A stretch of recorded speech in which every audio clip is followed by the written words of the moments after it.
ទ្ធសាសនាថ្ងៃនេះជាថ្ងៃពុទ្ធសាសនាជាថ្ងៃត្រូវនឹងការជួបជុំគ្នាក្នុងរនោចខែដាច់14រោចដែលយើងកំពុងតែស្ថិតនៅក្នុងទីនេះក្រោមដើមមហាពោធិព្រឹក្សលើកពូលភ្នំកិច្ចកោតបរិយ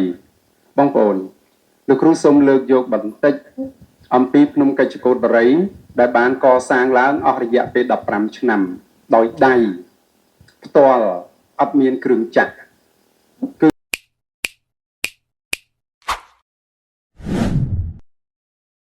សូមរីករាយចំពោះវត្តមានបងប្អូនទាំងអស់គ្នាដែលជាវត្តមានដ៏មានតម្លៃថ្លៃថ្លាបំផុតក្នុងការជួបជុំគ្នាតាមបែបពុទ្ធសាសនាថ្ងៃនេះជាថ្ងៃពុទ្ធសាសនាជាថ្ងៃត្រូវនឹងការជួបជុំគ្នាក្នុងរនោចខែដាច់14រោចដែលយើងកំពុងតែស្ថិតនៅក្នុងទីនេះក្រោមដើមមហាពោធិព្រឹក្សលើកពូលភ្នំកិច្ចកោតបរិយបងប្អូនលោកគ្រូសូមលើកយកបន្តិចអំពីភ្នំកិច្ចកោតបរិយដែលបានកសាងឡើងអស់រយៈពេល15ឆ្នាំដោយដៃផ្ទាល់អត់មានគ្រឿងចក្រគឺធ្វើដោយដៃទាំងអស់នេះគឺធ្វើឡើងប្រសូតឡើងដើម្បីបដិស្ថានតម្កល់ដល់ពុទ្ធសាសនារួមទាំងមានព្រះពុទ្ធអង្គធំកម្ពស់40ម៉ែត្រដែលត្រូវធ្វើឡើងបានពាក់កណ្ដាលហើយប្រាសាទដែលត្រូវធ្វើឡើងនៅលើកពូលភ្នំដូចគ្នាដែលមានជាង700ការ៉េមានសមិទ្ធផលផ្សេងៗទាំងអស់នេះតម្កល់ដល់ពុទ្ធសាសនានៅលើជាន់ខ្ពស់បំផុតនៃកពូលភ្នំកិច្ចកោត3ជាន់ឆ្លងកាត់ជ្រលងជ្រោះ2យើងធ្វើដំណើរតាមផ្លូវវាងពីសួនព្រះសាមិត្រីចម្ងាយ1គីឡូកន្លះបើធ្វើតាមផ្លូវត្រង់យើងមកមិនរួចស្ទះបាំងនិងជ្រោះដ៏ជ្រៅជម្រៅរហូតដល់2 3តនៅចំពីមុខដូច្នេះទើបយើងធ្វើដំណើរតាមផ្លូវវាងដែលមានចម្ងាយ1គីឡូកន្លះទើបដល់ទីខ្ពស់ផុតនៃភ្នំកិច្ចកោតបរិយគឺនៅត្រង់ទីនេះដែលមានសសរស្តម្ភដែលមានព្រះបដិមានិងដើមមហាពោធិព្រឹក្សជាទីជ្រះថ្លានៃការជួបជុំគ្នាក្នុងរាត្រីនេះឬពេលនេះភ្នំកិច្ចកោតបរិយមាន3ជាន់អមទៅដោយភ្នំ4ព័ទ្ធជុំវិញកិច្ចកោតបរិយនៅចំកណ្ដាលនៃភ្នំ4នៅដំណាក់ទី2នៃសួនព្រះសាមិត្រីដែលបានកសាងឡើងទន្ទឹមបន្ទាប់ពីទីនេះហើយនឹងដំណាក់ទី1ជើងភ្នំក៏បានកសាងជាបន្តបន្ទាប់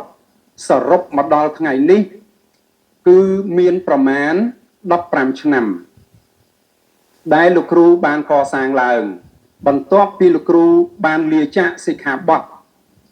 ដែលមាននាមជាភិក្ខុព្រះភិក្ខុឬព្រះគ្រូកុមារៈបញ្ញតិបោភិក្ខុ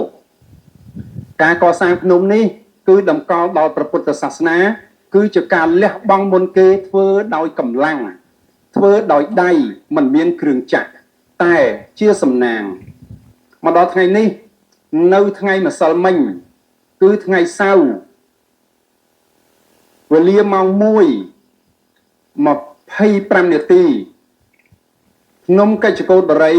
បានបើកឲ្យប្រើផ្លូវមួយខ្សែពីជើងភ្នំអាចគោចរ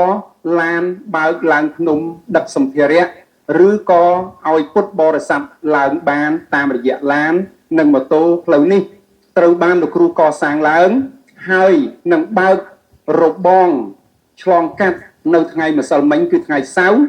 វេលាម៉ោង1:25នាទីឥឡូវនេះយើងមានផ្លូវមួយខ្សែពីជើងភ្នំដែលបងប្អូនអាចធ្វើដំណើរងាយស្រួលតាមផ្លូវឡានការធ្វើការព្យាយាមនេះគឺដើម្បីបំពេញនិងតម្កល់ទុកព្រះពុទ្ធសាសនាលើកំពូលភ្នំដើម្បីជាទីសក្ការៈខ្ពង់ខ្ពស់និងនាំមកនៅសម្ភារៈការកសាងឲ្យទីកំពូលភ្នំកិច្ចកោតបរិយកាន់តែប្រសើរនិងទុកជាទីសក្ការៈនៃពុទ្ធបរិស័ទទាំងអស់គ្នាគ្រប់ជំនាន់និងគ្រប់កូនចៅតទៅមុខទៀតជ្រកក្នុងមលុបព្រះពុទ្ធសាសនាដើម្បីជាប្រយោជន៍ស្គាល់បាបស្គាល់បុណ្យស្គាល់គុណស្គាល់ទោសរស់ក្នុងសន្តិភាព នៃជីវិតតាមបែបពុទ្ធសាសនានិងតម្កល់ពុទ្ធសាសនាឲ្យបានបន្តទៅមុខទៀត 5000 ព្រះវស្សាជាសេចក្តីរីករាយថ្ងៃនេះក៏មានវត្តមានបងប្អូននិងអ្នកមានសទ្ធាត្រូវតតបជាមួយនឹងការប្រាថ្នារបស់លោកគ្រូនៅទីនេះលោកគ្រូមានបំណង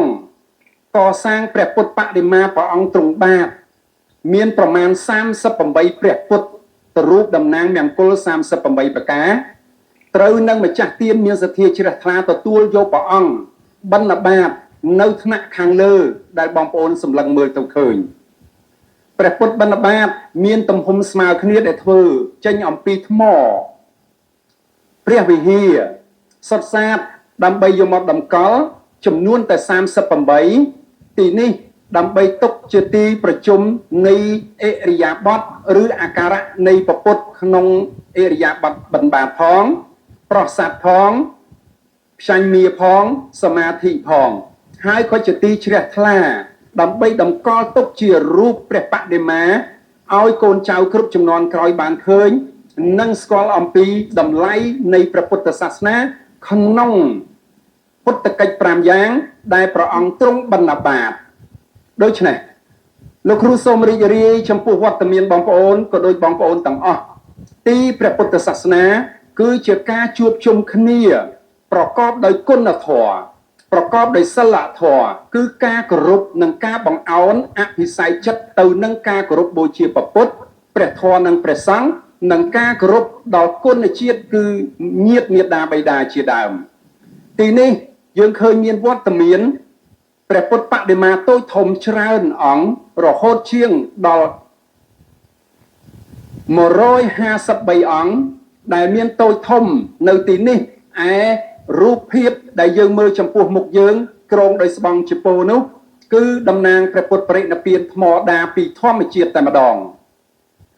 ការជួបជុំគ្នានៅក្នុងរាត្រីនេះគឺមានបំណងតែម្យ៉ាងគឺទីមួយរលឹកនឹកគុណដល់ព្រះរតនត្រ័យដែលមានវត្តមានព្រះពុទ្ធព្រះអង្គទ្រង់មានគុណជាតិដ៏ឧត្តមគុណជាតិដ៏ខ្ពង់ខ្ពស់បានសម្រេចនៅព្រះធម៌ព្រះនិព្វាន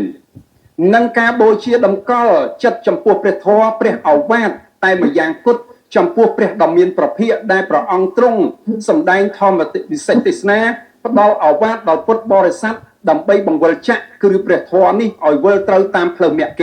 គឺសមាទិដ្ឋិផ្លូវត្រូវសមាសង្កប្បៈត្រេះរិះត្រូវដើម្បីនាំព្រះពុទ្ធសាសនាបន្តឲ្យយល់ត្រូវក្នុងផ្លូវត្រូវទៅមុខទៀតសម្រាប់គ្រប់កូនចៅជំនាន់ក្រោយ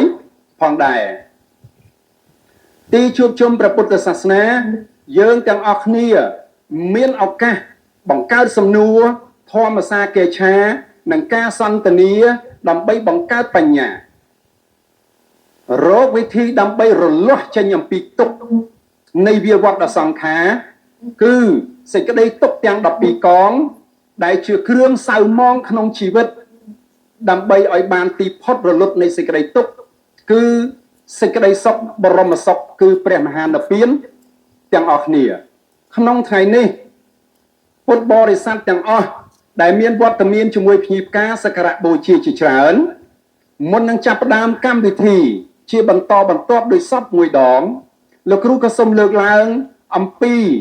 ព្រះធម៌មួយនៃចិត្តលោកគ្រូសូមលើកយកអំពីពាក្យថាចិត្តមានសំណួរមួយសួរថាលោកគ្រូនៅថ្ងៃខាងមុខសមិទ្ធផលលោកគ្រូដែលកើតឡើងជាបន្តបន្ទាប់មានសាលាវិបស្សនា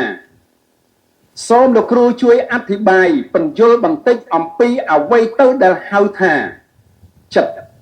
ធ្វើដូចម្ដេចដើម្បីអប់រំចិត្តតើចិត្តត្រូវអប់រំដោយវិធីណានេះជាសំណួរតាក់ទងទៅនឹងបញ្ញានៃការរៀនស្គាល់ចិត្តបងប្អូនសំខាន់ណាស់គឺចិត្តធម៌របស់ព្រះសម្មាសម្ពុទ្ធ 84000 បឋមខណ្ឌដែលព្រះអង្គទ្រង់ត្រាស់សម្ដែងគឺជាមាគ៌មគ្គផ្លូវមួយដើម្បីបញ្យល់ឲ្យសត្វលោកនៅព្រះធម៌ព្រះឱវាទនេះគឺសំដៅទៅលើការអប់រំចិត្តគឺការសម្រេចផ្លូវចិត្តព្រះអង្គសម្ដែងថាធម៌ទាំង 84000 បឋមខណ្ឌនេះ គឺជាធម៌អប់រំចិត្តគឺសំខាន់តែចិត្តបើបុគ្គលណាអប់រំចិត្តបានឈ្មោះហៅថាក្តោបនៅធម៌អវត្តរបស់តថាគតនេះ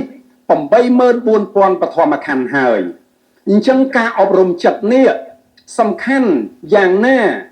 តើបយើងគួរអប់រំចិត្ត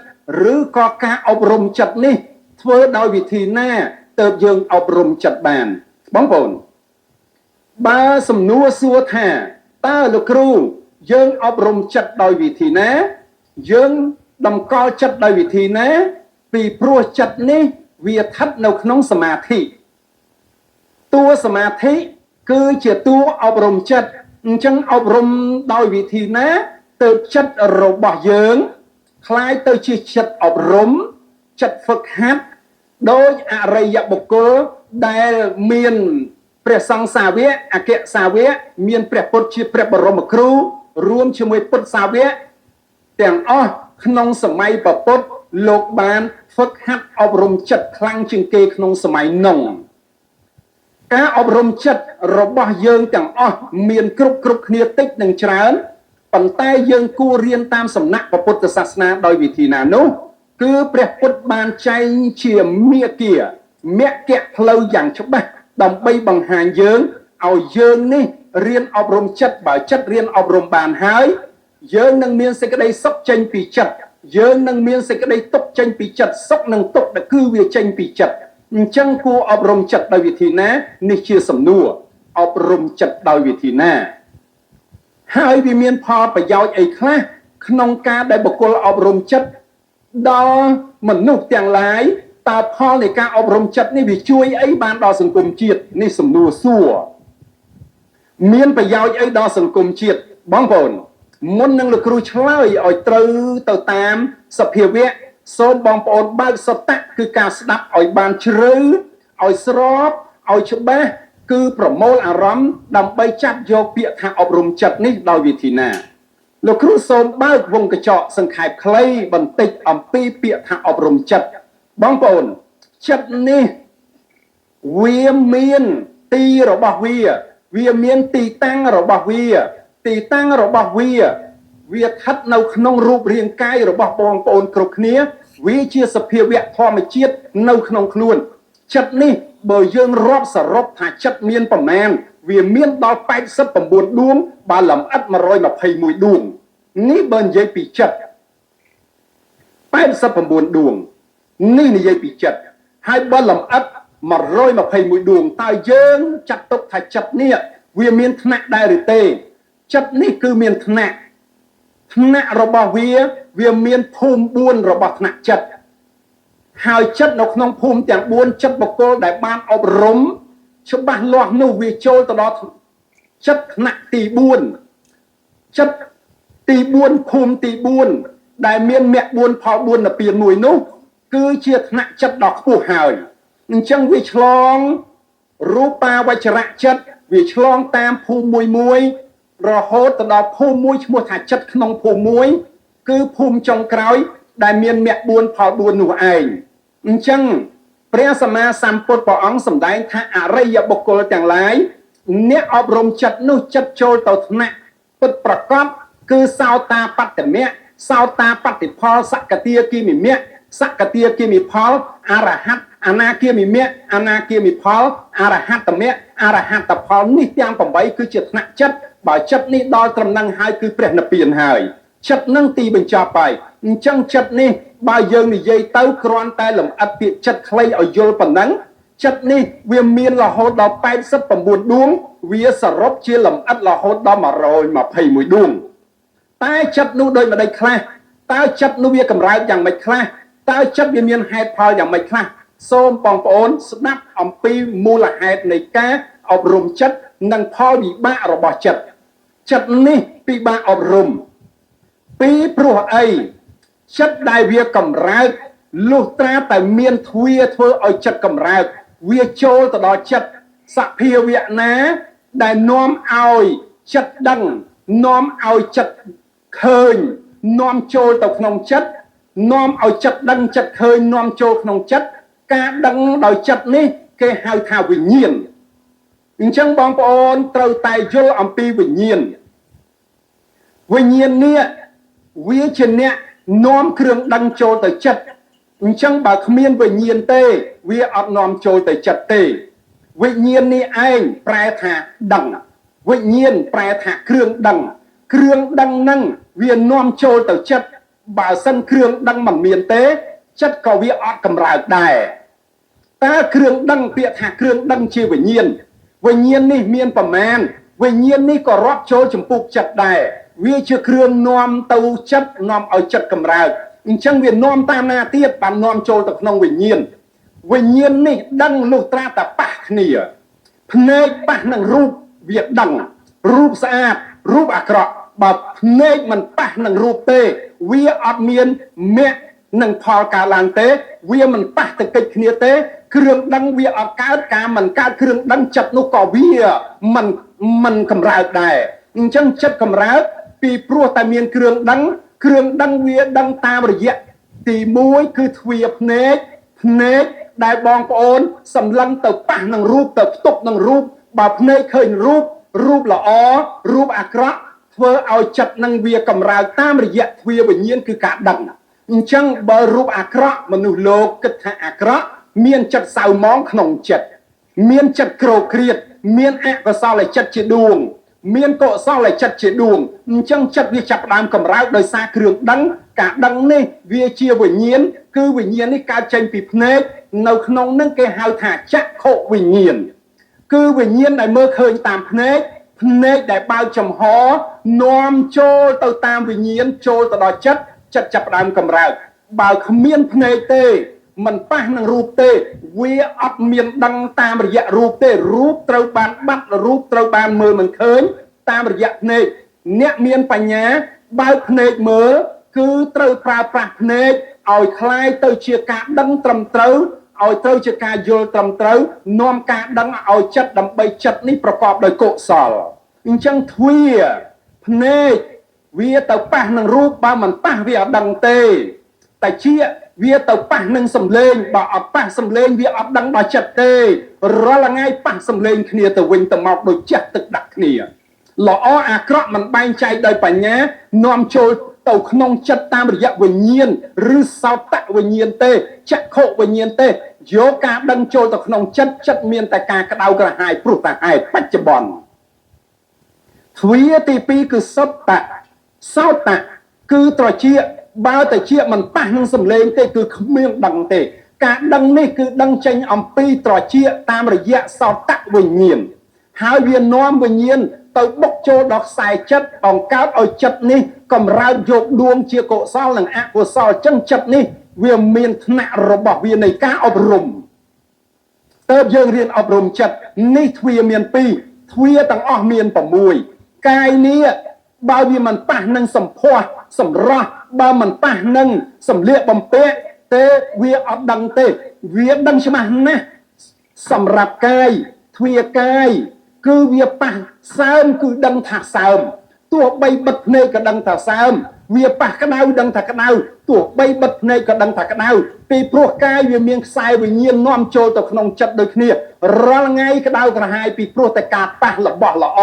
មិនល្អក្តៅទៅជាមិនពេញចិត្តនឹងការពេញចិត្តនេះហើយតើដែលកាយនេះវាទៅប៉ះឲ្យកើតជាការដឹងគឺក្តៅនឹងត្រជាក់តាមសម្ផស្ស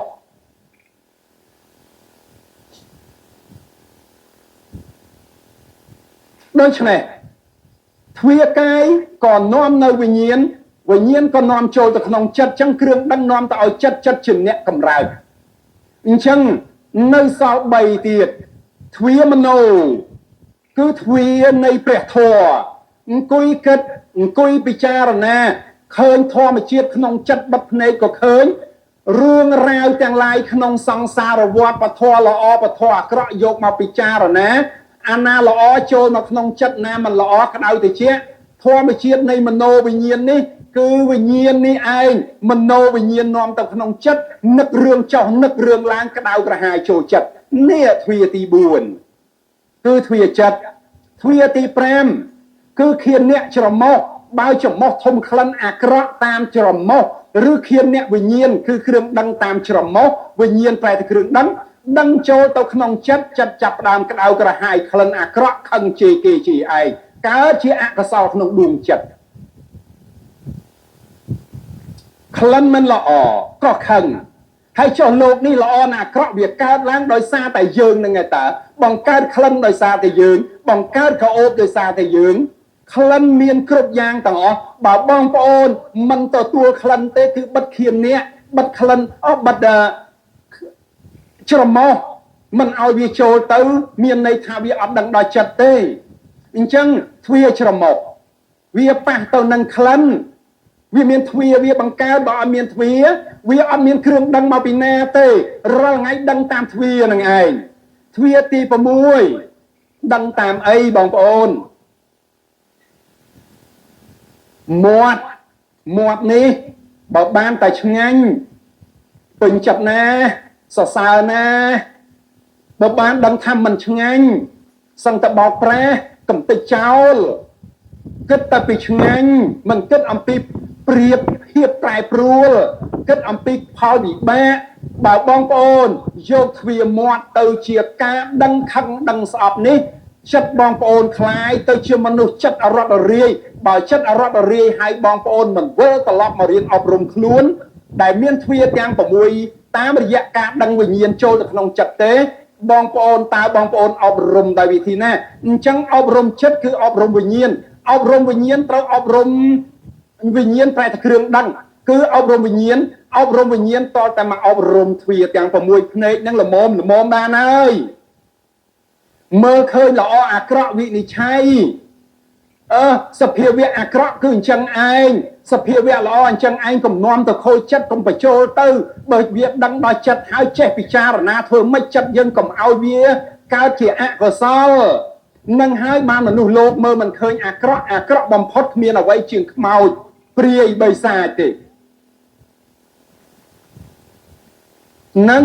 អញ្ចឹងហើយបានមនុស្សលោកមើលមិនឃើញសភាវៈរបស់ធម្មជាតិហើយល្អស្អាតជាងគេមានពួកទេវតាព្រំអីអញ្ចឹងទៅបងប្អូនដោយសារមើលមិនឃើញនឹងដោយសារទ្វានៃភ្នែកនេះមើលឃើញអាក្រក់ខ្លាចមើលឃើញអាក្រក់ស្អប់មើលឃើញមិនល្អអាក្រក់ក៏វែងចោលលេងស្រឡាញ់តរណាដែលពេញចិត្តទៀតបែបនេះក្នុងលោកបងប្អូនពោពេញសេចក្តីទុក្ខកើតចេញពីអវិជ្ជាដែលខ្លួនឯងមិនចេះអប់រំភ្នែកត្រចៀកមាត់កាយចិត្តនឹងហើយតើអញ្ចឹងបងប្អូនមករៀនឲ្យយល់អាហ្នឹងទ្វាភ្នែកនេះធ្វើគោធ្វើថ្លង់ខ្លះទៅធ្វើមើលមិនឃើញខ្លះទៅដើម្បីមានសេចក្តីសុខរឿងខ្លះពិចារណារំលត់វាចោលខ្លះទៅរឿងនឹងវាអត់បានការទេបើអវាទព្រះពុទ្ធព្រះអង្គសម្ដែងថាធម៌ទាំងឡាយកើតរលត់តែប៉ុណ្ណោះឯងអញ្ចឹងបើបងប្អូនបើកើតរឿងវានឹងកើតបងប្អូនកុំធ្វើរឿងឲ្យទើសនឹងភ្នែកអ្នកដទៃបើស្រឡាញ់អ្នកដទៃបងប្អូនកុំធ្វើភ្នែកឲ្យទើសប្រពន្ធបើស្រឡាញ់ប្រពន្ធបងប្អូនយកបញ្ញាទៅប្រើព្រោះលោកនេះវាប៉ះគ្នានឹងហើយទៅព្រះអង្គហៅថាវាដឹងនឹងហើយទៅហៅវិញ្ញាណនេះហើយវាទៅស៊ីចិត្តស៊ីអារម្មណ៍អស់លេងអញ្ចឹងវិញ្ញាណប្រែថាគ្រឿងដឹងនៃអារម្មណ៍វិញ្ញាណគ្រឿងដឹងវានាំចូលទៅចិត្តនឹងអញ្ចឹងបងប្អូនរៀនអប់រំចិត្តគឺបងប្អូនរៀនបិទភ្នែកធ្វើដោយមនុស្សងាប់ខ្លះទៅ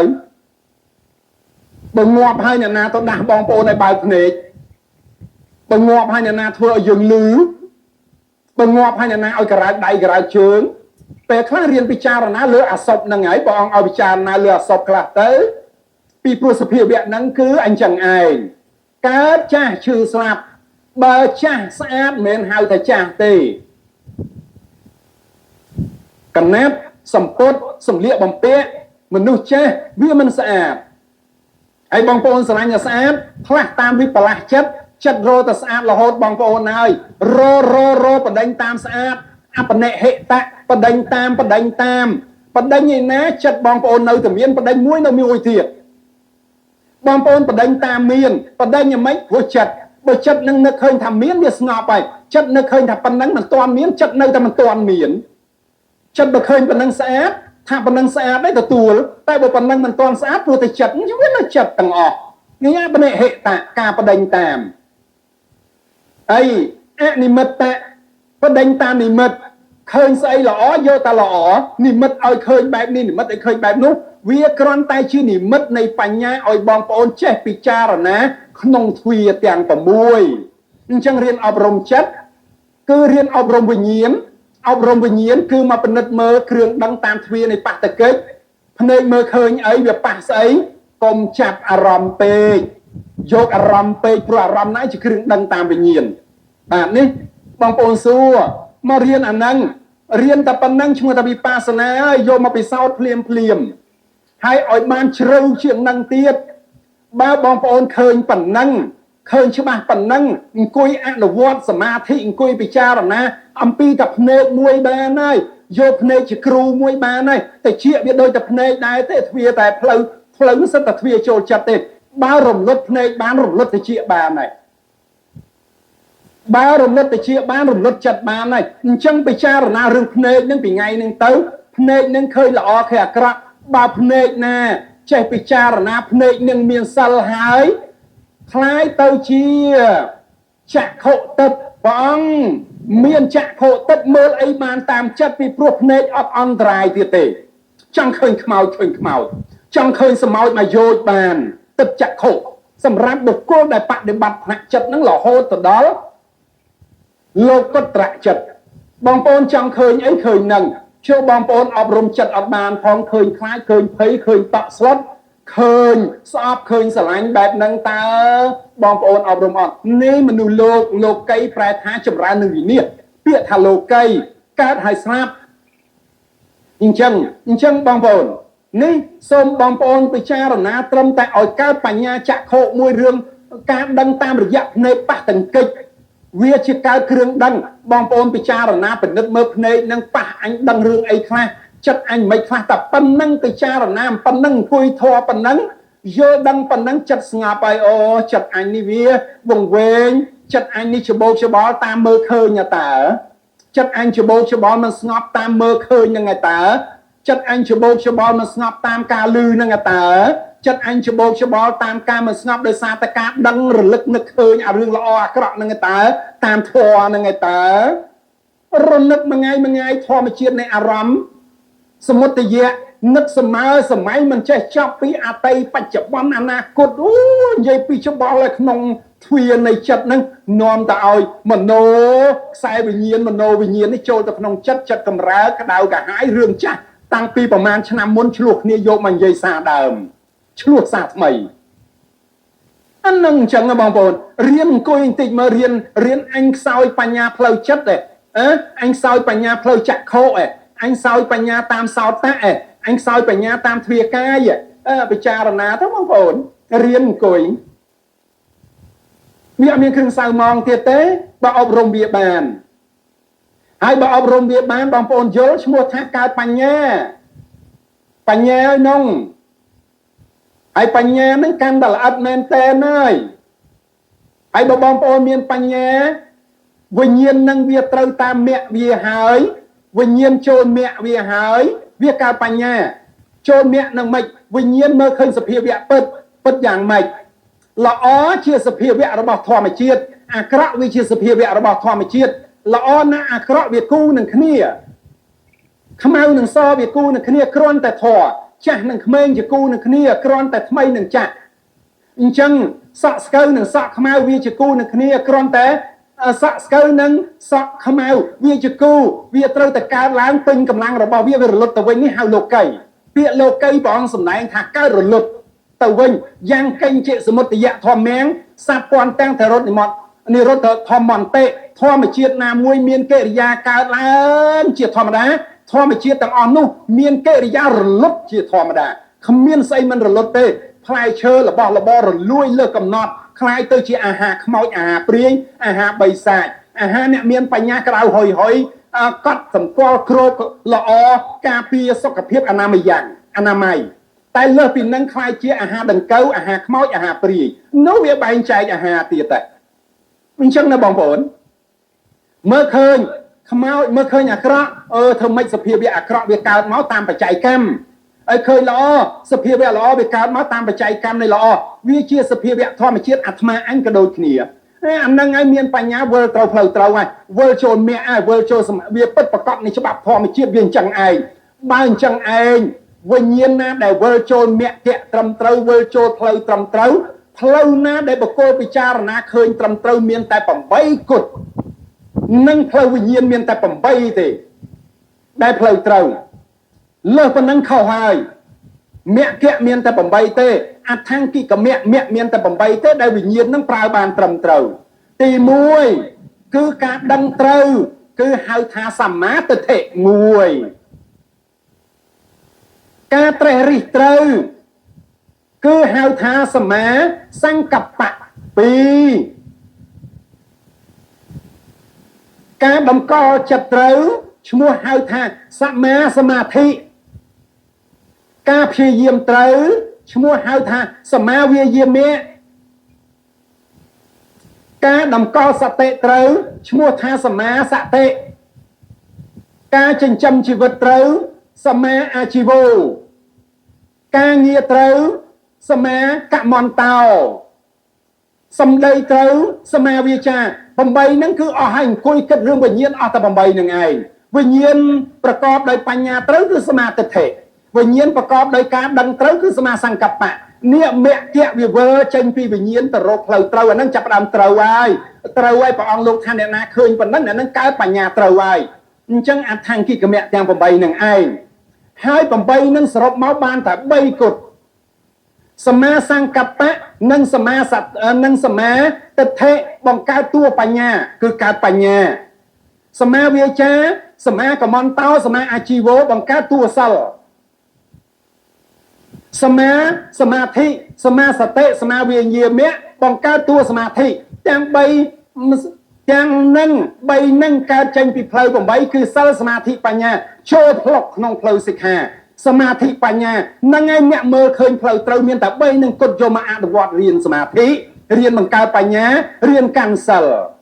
ហើយបើសមាធិមានហើយស្ងប់ដោយកាយដោយចិត្តហើយអ្នកនឹងមានសិល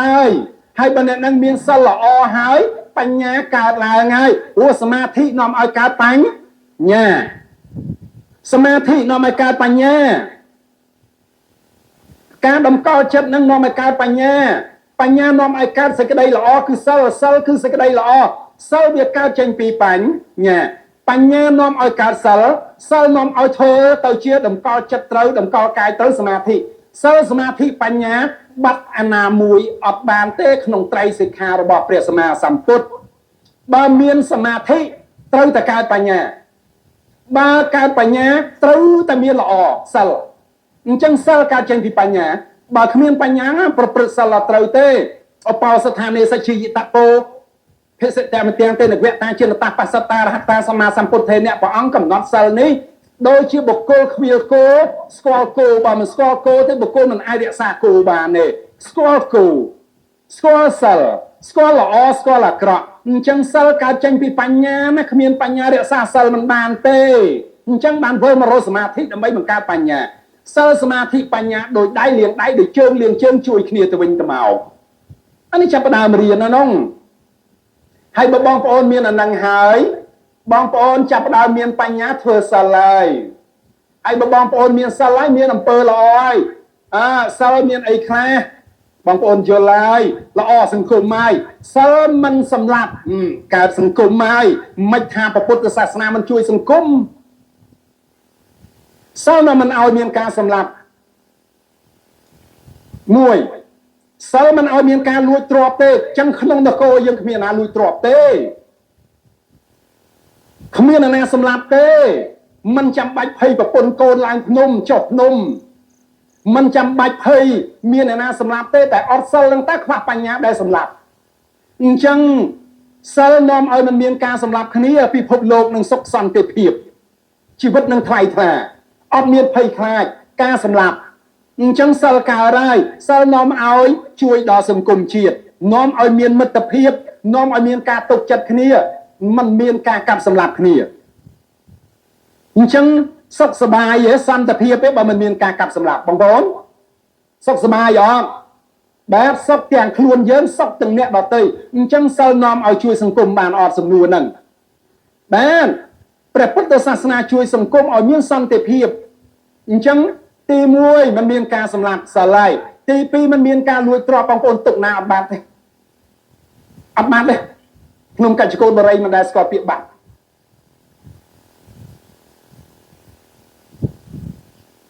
ទី3គឺអីគេมันប្រព្រឹត្តខុសក្នុងកាមកូនយើងបងប្អូនយើងទទួលស្គាល់តាមសភាវៈនៃការដឹងឮនិងការទទួលស្គាល់มันប្រព្រឹត្តខុសក្នុងកាមកូនគេក្រុមគ្រួសារធ្វើបានអ្នកណាទេវាកាន់តែមានភាពទំនាក់ទំនង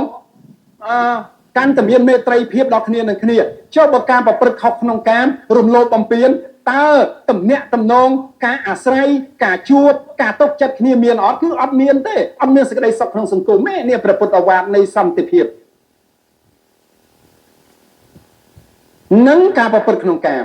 ចុះទី4ការមិនកុហកហើយបើការមិនកុហកនេះឯងមានប្រយោជន៍អីបងប្អូនតាការមិនកុហកឲ្យរុងរឿងហើយតាកុហកឲ្យបែកបាក់ហើយខ្លីនិយាយស្រួលតាប្តីប្រពន្ធក៏ដោយតាកុហកឲ្យបែកបាក់ហើយ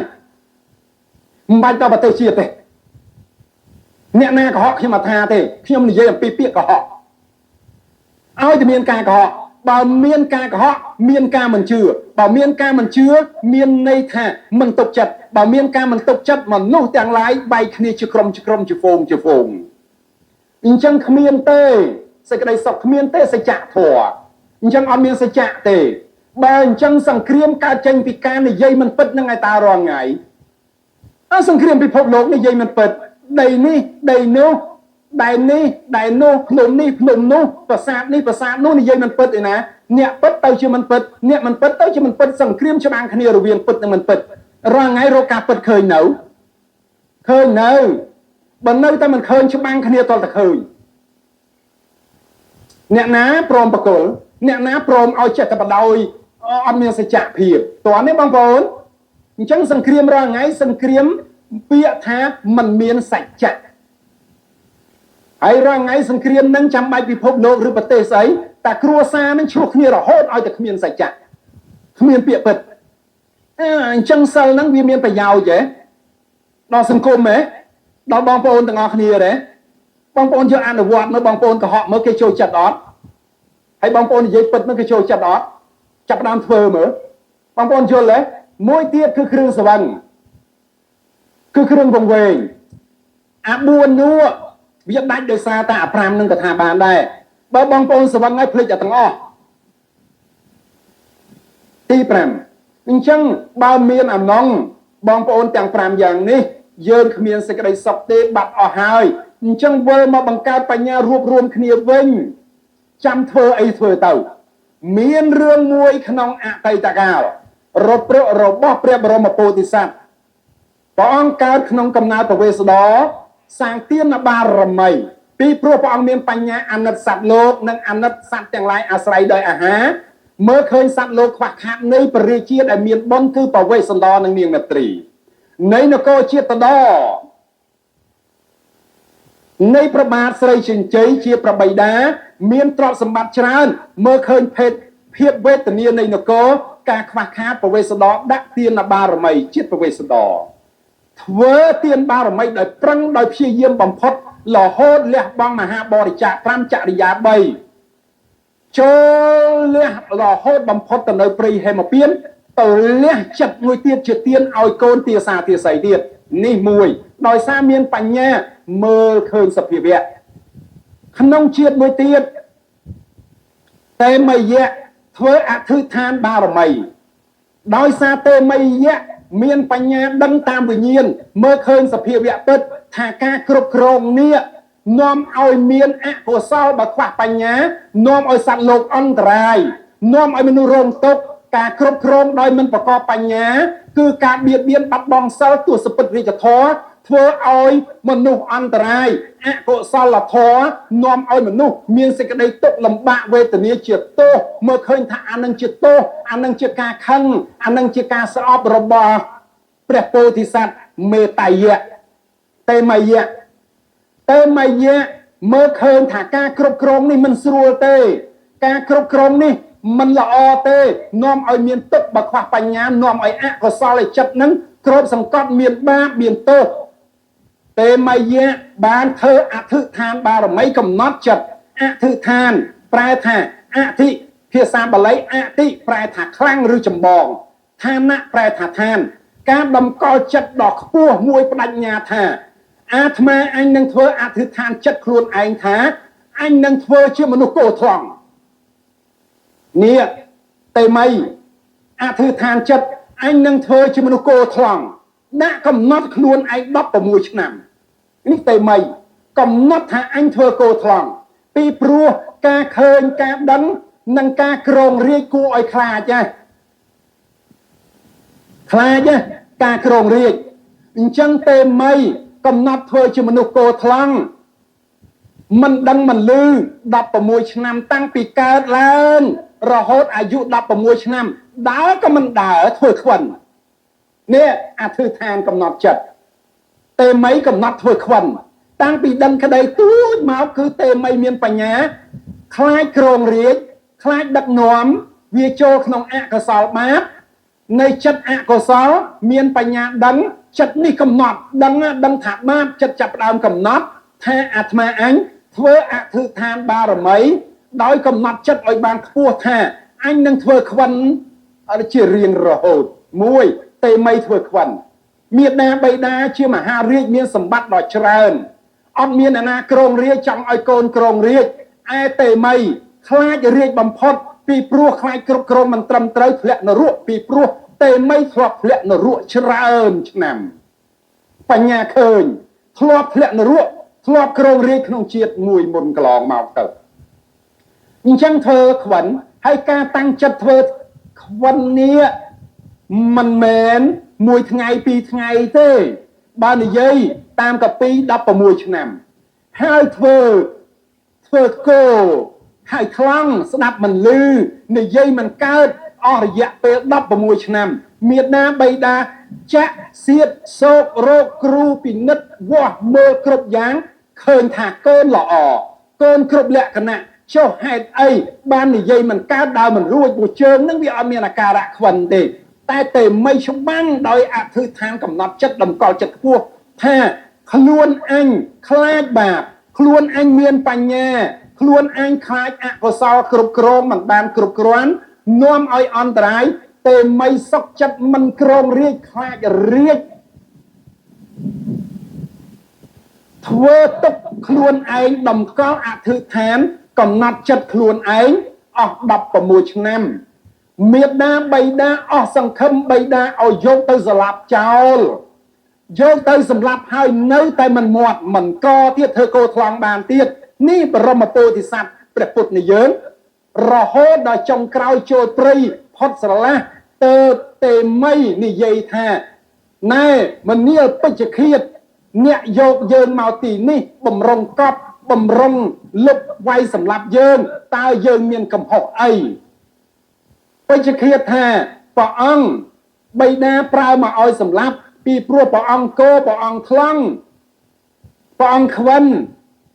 មិនអាចមានប្រយោជន៍បិតាឲ្យមកយកសម្លាប់ខ្ញុំម្ចាស់គ្រាន់តែធ្វើតាមទេមិនសួរវិញថាត្រឹមតែខ្ញុំធ្វើគោថ្លង់ខ្ញុំមានទោសសម្លាប់មែនទេនេះហៅជាទោស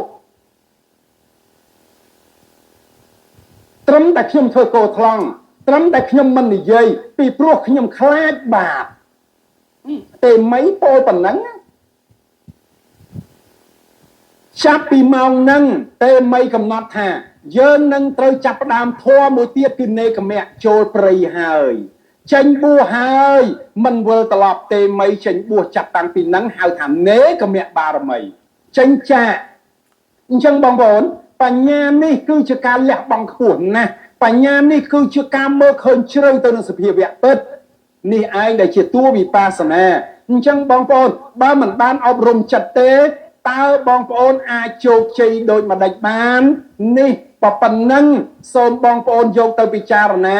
មានផលដល់សង្គមឬអត់ហើយបើអ្នកមានបញ្ញាហើយខ្ញុំសង្ឃឹមថានឹងធ្វើភ្នំដូចខ្ញុំហើយដើម្បីប្រយោជន៍ជាគុណដល់ញាតិមាតាបិតាគុណដល់ព្រះពុទ្ធពធព្រះសង្ឃ ដើម្បីគុណប្រយោជន៍លើកធម្មជាតិដ៏ល្អនេះឲ្យកាន់តែរឹងមាំបងប្អូននឹងវិលត្រឡប់ជាមួយបញ្ញាទៅធ្វើសេចក្តីល្អជាពុំខាន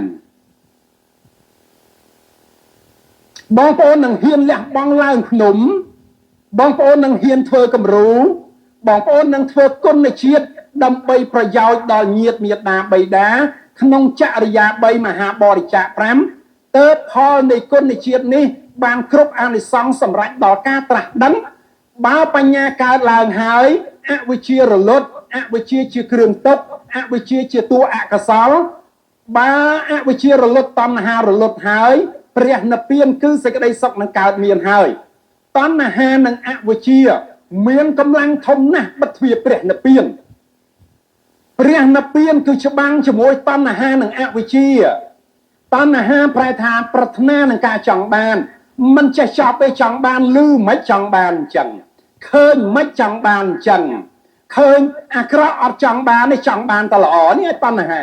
អញ្ចឹងចង់បានមិនចេះចប់បដិញតាមអបនិហិតៈបដិញតាមសង្គមបដិញតាមសម័យកាលបដិញតាមពេលវេលាបដិញរហូតរកពេលដេកមិនមានរកពេលងាប់អត់មានទៀតសំខាន់រកពេលងាប់អត់មានបដិញមែនទេអញ្ចឹងបងប្អូនក្នុងធម៌បងប្អូនចាំណាភាពអវិជ្ជាកើតចេញពីតណ្ហាកើតចេញពីអវិជ្ជាតណ្ហានិងអវិជ្ជានេះបិទទ្វារព្រះនិព្វានបិទទ្វារសេចក្តីសុខបើបងប្អូនចង់ឃើញព្រះនិព្វានចង់ឃើញសេចក្តីសុខបងប្អូនលុបបំបត្តិអវិជ្ជានិងតណ្ហាដ៏ធំនេះចោលគឺទ្វារព្រះនិព្វានបើកហើយចក្ខុមើលឃើញបញ្ញាចក្ខុសោតៈអីមើលឃើញបញ្ញាកើតឡើងវិជ្ជាកើតឡើងពលឺភ្លឺស្វាងកើតឡើងចក្ខុដឹងមើលឃើញតាមសភាវៈពិតនៃតួបញ្ញាសេចក្តីសុខមិនរំខានកើតឡើងដោយខ្លួនឯងនេះហើយជាសភាវៈពិតអញ្ចឹងចាំណាអវិជ្ជានិងតណ្ហានេះតែមួយទេតណ្ហាគឺវាកើតតណ្ហាព្រោះតែអវិជ្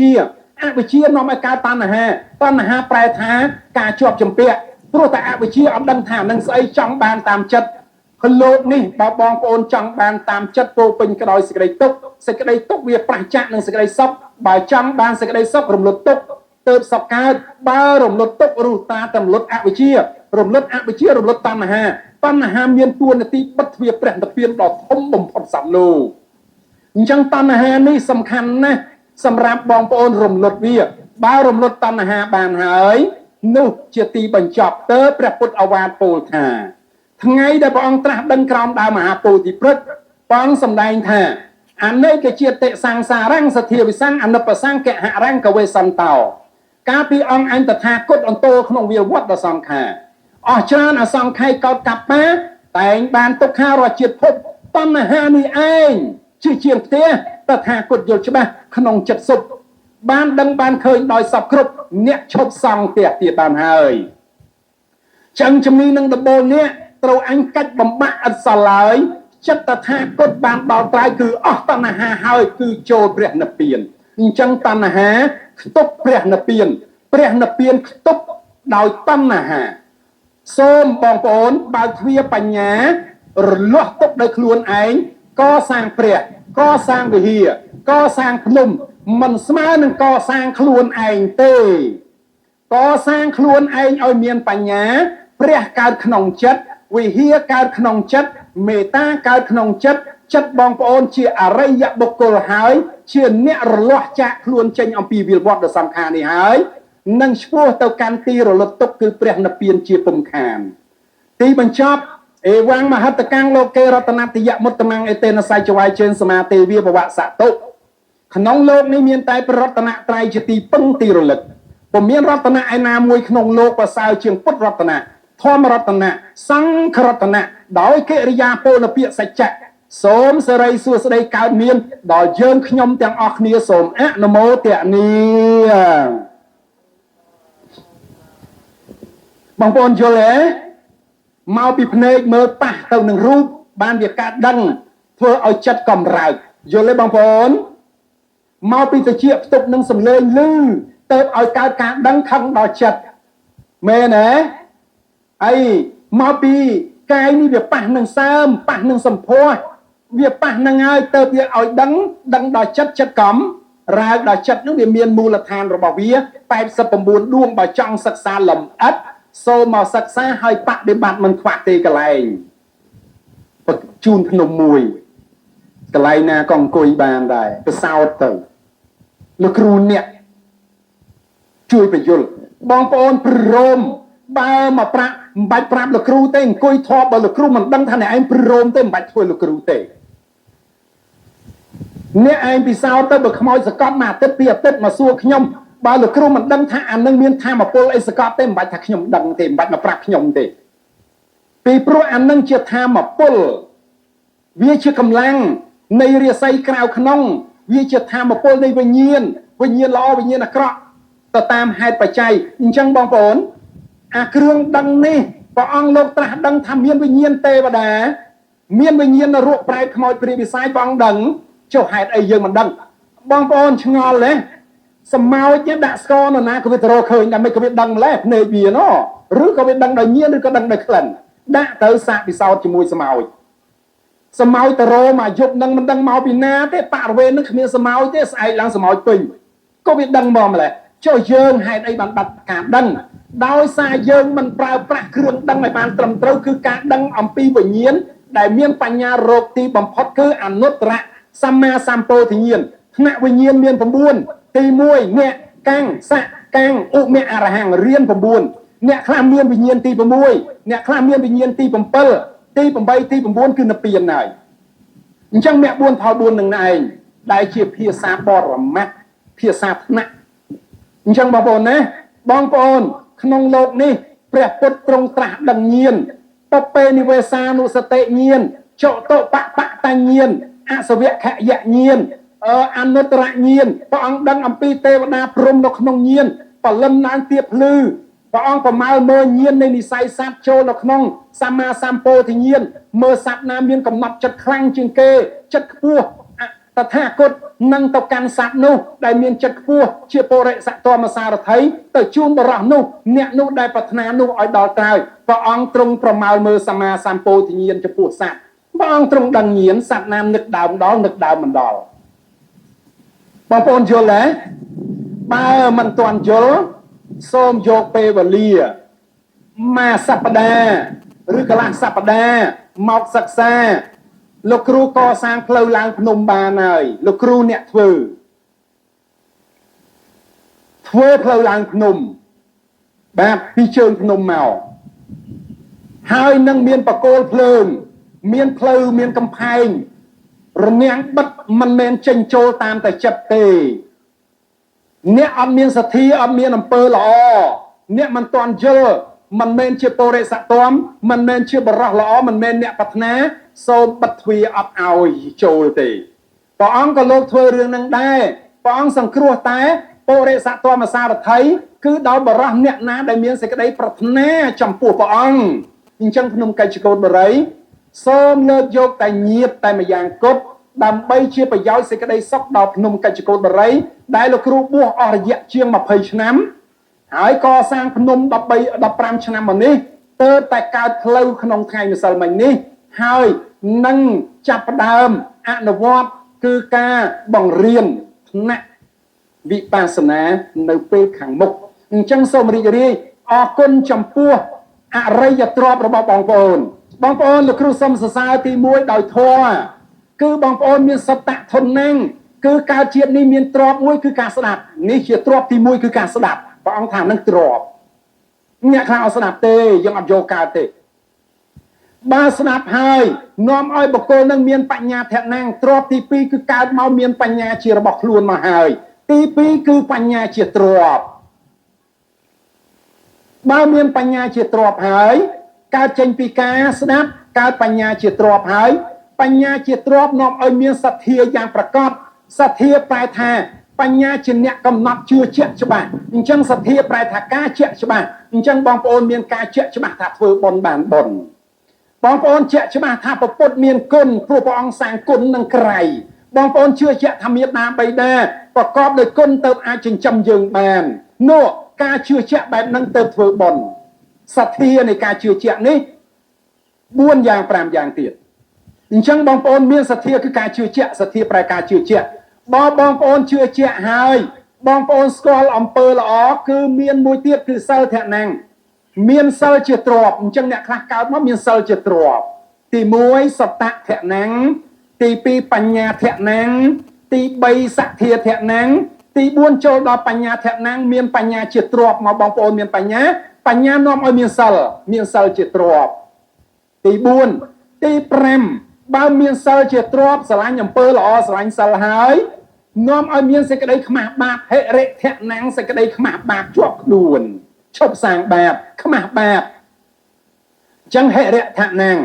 បើមានសេចក្តីខ្មាស់បាបហើយលែងប្រព្រឹត្តបាបខ្លាចបាបមានអតបៈធនៈទី6គឺមានអតបៈធនៈគឺមានបញ្ញាមើលឃើញការខ្លាចបាបបើមើលឃើញការខ្លាចបាបហើយ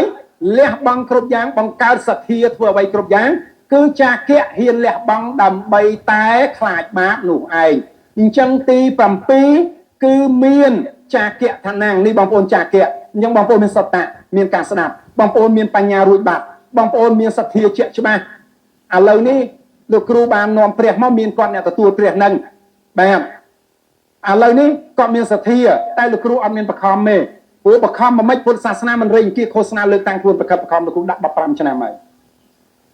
ហើយបងប្អូនមានសទ្ធាជឿជាក់អញធ្វើបនហើយអញលះបង់ឲ្យបច្ច័យបន្តិចទួយលុយប៉ុណ្ណឹងមិនសំខាន់ទេមួយជីវិតព្រោះការកសាងព្រះនាំឲ្យកើតជាតិណាមានដៃជះច្រើនអវាទពុទ្ធថាពុទ្ធបូជាមហាដៃជះអ្នកកសាងព្រះធ្វើឲ្យអ្នកនឹងកើតក្នុងកំណើតខ្ពង់ខ្ពស់ខត្តយៈវង្សខ្ពង់ខ្ពស់មានអំណាចមានបុណ្យបារមីជាដើមដូចជាបរិជាព្រះអិនស្ដេចទេវតាគឺកើតចេញមានអំណាចនឹងគឺគ្មានអ្នកណាបៀតបៀនបានដោយសារតែពុទ្ធបូជាមហាដៃជះបូជាពុទ្ធមានដៃជះនៅចាប់ដើមបូជាពុទ្ធតែចាគៈទៅលើពុទ្ធតែសទ្ធាលើពុទ្ធតែបងប្អូនអញ្ចឹងបងប្អូនមានសទ្ធាជាធនៈមានសិលជាធនៈមានហិរិជាធនៈមានអតបៈជាធនៈមានចាគៈជាធនៈចាគៈនាំឲ្យមានការលះបង់នេះការលះបង់នេះឯងគឺជាមហាបរិច្ចាគដើម្បីញាតិទាំងឡាយទទួលផលអំពីយើងដែលបានធ្វើក្នុងបច្ចុប្បន្នរីករាយផងសบายចិត្តនឹងយើងផងមនុស្សទាំងឡាយគោរពបូជាព្រះយើងផងបរិជាគោរពផងគណៈសង្ឃគោរពផងសំណាក់អ្នកកាន់ពុទ្ធសាសនាតែងស្គាល់ព្រះហើយបូជាព្រះផងផលនឹងបានក្នុងបច្ចុប្បន្នមួយផងនឹងទៅកាន់អនាគតជាតិទៀតមួយទៀតសម្រាប់លោកខាងមុខតែសំខាន់បច្ចុប្បន្នពីគេថ្វាយគុំមកគេឲ្យតម្លៃបាត់ហើយគឺការបូជាឃើញប្រពុតមានដៃជះមានអានុភាពនឹងការចាប់ដើមលះបង់ហើយលះបង់ផ្កាទៀតបូជាផ្កាមនុស្សទាំងឡាយស្រឡាញ់ផ្កាជាគ្រឿងសក្ការៈការលះបង់បូជាផ្កាផលនៃការបូជាផ្កាបានអានិសង្សវិញកើតជាណាពោពេញទៅដោយគ្រឿងយោះគ្រឿងសក្ការៈដែលគេបូជាដោយប្រពុតដែលយើងធ្លាប់បូជាផ្កាកាន់នៅបរមពោធិសត្វគ្រាន់តែព្រះអង្គនិមន្តចេញអំពីដែនមគ្គធៈទៅកាន់ក្រុងវេសាល័យបរិជាទេវតាព្រំទាំងឡាយបាចផ្កាផងបូជាជាកម្រាលផងហើយនាំគ្នារីករាយចំពោះការផ្ដល់នៅភួងម្លិះភួងមាលាទេវតារុក្ខជាតិទាំងឡាយរយលំអងសូមបីព្រះអង្គប្រសូតនៅលំពីនេះផ្កាឈើសម្រស់ស្រស់ធ្លាក់អំពីលើមេឃមកទទួលនៅប្រពុតដោយសារតែព្រះអង្គធ្លាប់បូជាផ្កាផលនៃផ្កាបានមកវិញនៅយុគលះបង់ហើយការឲ្យដំបូលការធ្វើផ្លូវនាំឲ្យកើតយានអានតាណាំងយានណាំងអ្នកឲ្យផ្លូវកើតយានបងប្អូនផ្លូវមានដំណើរយានដល់ដំណឹងអញ្ចឹងអ្នកណាឲ្យផ្លូវដូចឲ្យយានទេអញ្ចឹងផលនៃការឲ្យផ្លូវបង្កើតផ្លូវកើតជាតិណាសបោយានបងប្អូនមានបញ្ញាចាស់គេឲ្យនឹងដោយសារតែបញ្ញាវាបង្កើតសទ្ធាវាបង្កើតឲ្យមានសិ